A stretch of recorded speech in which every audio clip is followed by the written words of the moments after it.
చివరికి ప్రహ్లాదుడు ఏదైనా అడుగు, ఏదైనా అడుగు అని నరసింహస్వామి బలవంతం చేస్తుంటే ఏమడిగాడో తెలుసా? మొదట ఒక విషయం చెప్తాను. ఇట్లా ఏదైనా నీ దగ్గర నుంచి ఎవరైనా ఏదైనా అడిగాడు, కోరిక ఏదైనా కోరుతున్నాడంటే వాడు వ్యాపారుడు, స వణికః అని చెప్పాడు.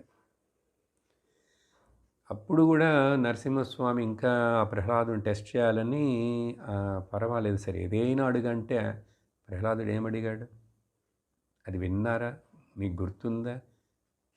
అలాంటిది గుర్తుపెట్టుకో. భగవంతుడా, నువ్వేదైనా నాకు వరం ఇవ్వాలని ఒకవేళ నీవు కంపల్సరీగా నువ్వు అనుకుంటే నీ దగ్గర నుంచి ఏ వరము నాకు కోరాలనేటువంటి మనస్సులో ఒక ఆశ రాకూడదనే వరం ఇవ్వు అన్నాడు.